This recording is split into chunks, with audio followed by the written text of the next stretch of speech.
गणेश भक्तांना एक विशेष सूचना. आपल्या समोर सादर करण्यात येत असलेली गणेश सजावट ही कुठल्याही जाती धर्माविरुद्ध अथवा आरक्षणाविरुद्ध नसून आरक्षणाचा फायदा खऱ्या गरजूंना व्हावा हा त्यामागचा प्रामाणिक प्रयत्न. कृपया याची नोंद सर्व गणेश भक्तांनी घ्यावी ही नम्र विनंती.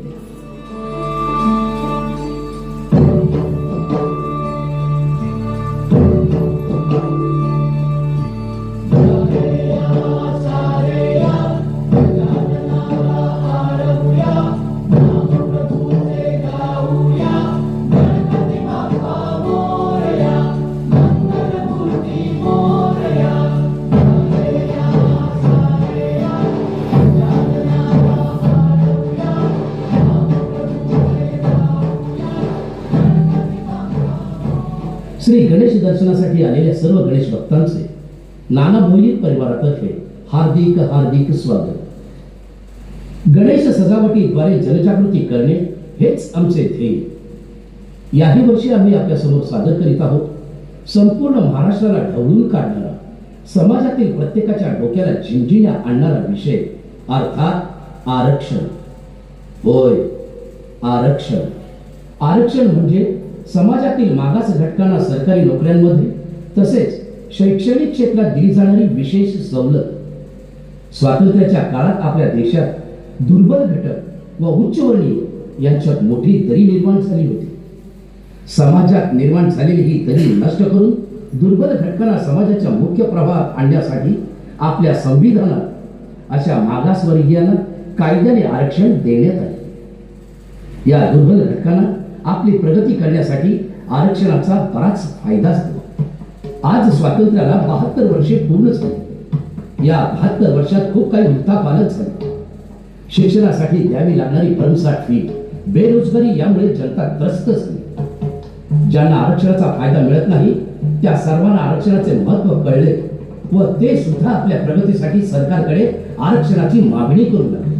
आरक्षण या एकाच विषयावर संपूर्ण महाराष्ट्र आज पेटून उठला आहे. मराठा समाजाला सुद्धा आरक्षण मिळावे म्हणून त्यांचे संपूर्ण महाराष्ट्रभर लाखोंचे मोर्चे निघतात.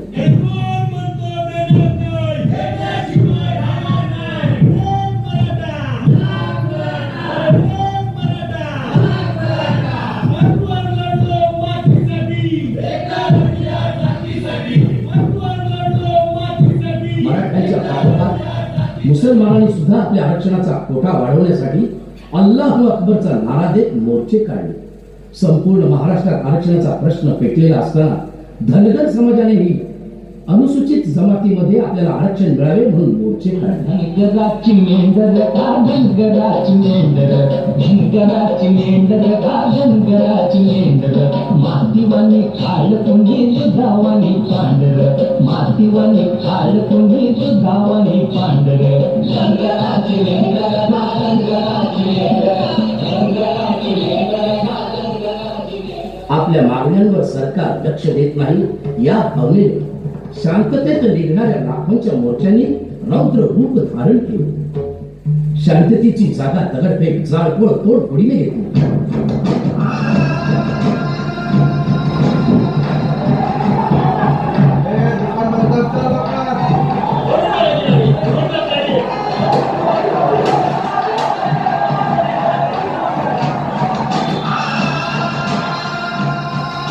मोर्चांमध्ये काही घुसखोरही घुसले. त्यांनी सरकारी तसेच खाजगी मालमत्तेचे अतोनात नुकसान केले. मित्रांनो, आपण लोकशाही राज्य स्वीकारले आहे. संविधानाने आपल्याला अन्यायाविरुद्ध लढण्याचा, आंदोलन करण्याचा हक्क दिला आहे. पण ते करताना समाजाच्या इतर घटकांना त्याचा त्रास होता कामा नये. आणि विसरू नका, हातात दगड घेऊन जगात कुठलाही प्रश्न आजवर सुटला नाही. ग्रामीण भागाची जीवनवाहिनी म्हणजे एसटी बस. ही बस सुद्धा बंद मधून सुटली नाही. तोडफोड आणि जाळपोळीमध्ये एसटीचे करोडो रुपयांचे नुकसान झाले. आंदोलन कुठलेही असो, पहिली तोडफोड होते ती एसटीची. ही आंदोलने सरकारी नोकऱ्या मिळवण्यासाठीच आहेत ना, मग सरकारी संपत्तीचे नुकसान का करतात? या आंदोलकांनी ठरवले आहे की काय आपल्या नोकऱ्यांसाठी तोट्यात चाललेली एसटी बस बंद करून तेथील कामगारांच्या नोकऱ्या घालवायच्या? अरे कुठल्या दिशेने चालली आहेत ही आंदोलन? बंदच्या तोडफोडीत कारखान्यांचे खूप नुकसान झाले. सततच्या बंद संप तोडफोडीमुळे उद्योजक भयभीत झाले. महाराष्ट्रात उद्योग करायचा की नाही याचा ते विचार करू लागले.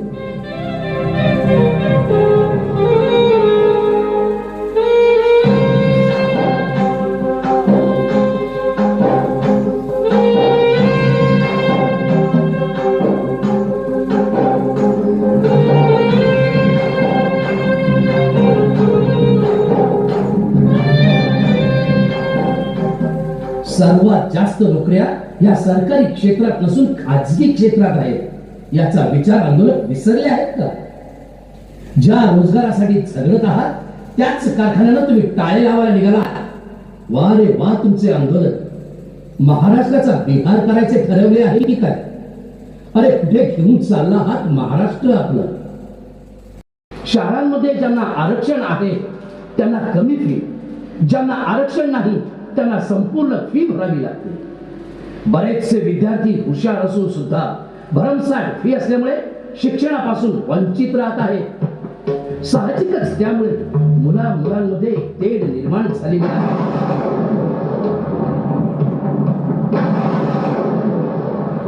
जातीवरूनच ते एकमेकांकडे पाहत आहेत. भारत माझा देश आहे, सारे भारतीय माझे बांधव आहेत या प्रतिज्ञेलाच आता तडा जाऊ लागला आहे. आरक्षणाचा प्रश्न सहजासहजी सुटावा हे कुठल्याही नेत्याला आजवर वाटले नाही. नेत्यांनी आरक्षणाचे राजकारण करून आपल्याला कोंबड्यांप्रमाणे झुंजत ठेवले.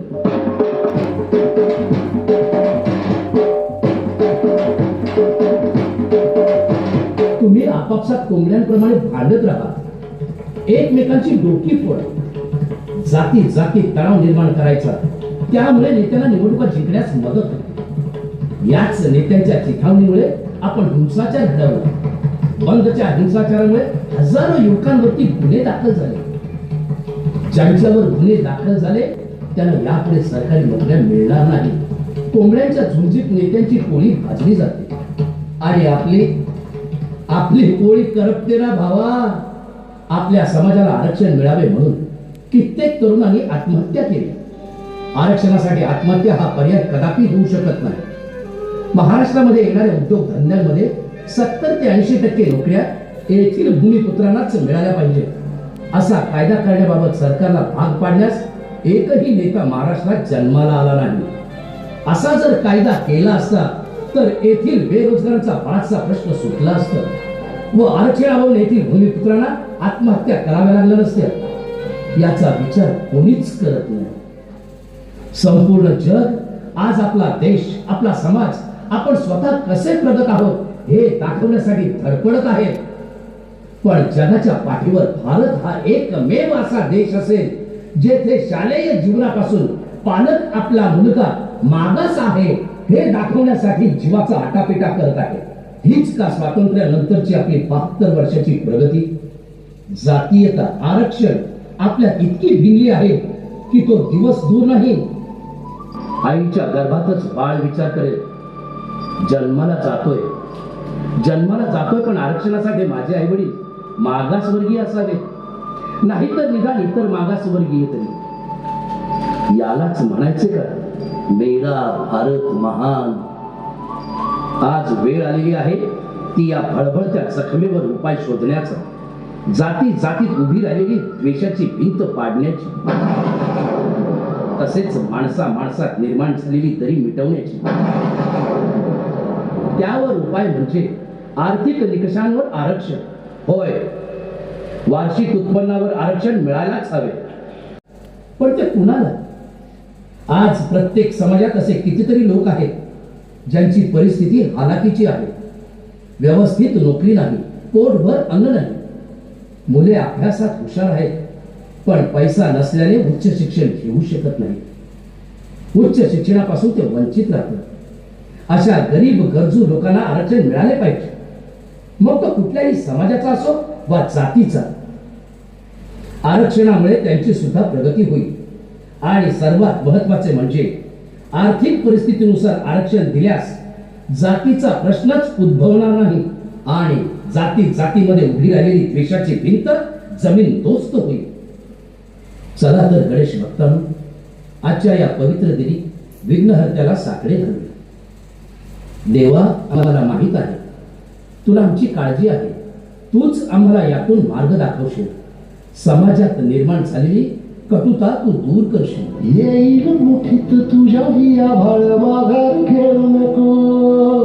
उगाच भयान वादळ वाऱ्याच्या पाऊल रोखू नको. साड घाली दिस उद्याचा गगन साड गजल काळची रे. देवा काळजी रे माझ्या देवा काळजी रे.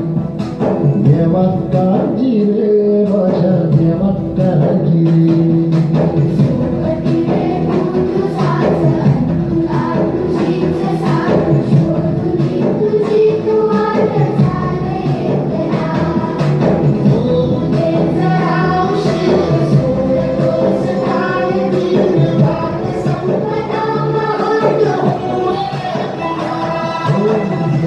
काळजी रे माझ्या देवा काळजी रे. देवा काळजी रे माझ्या देवा काळजी रे.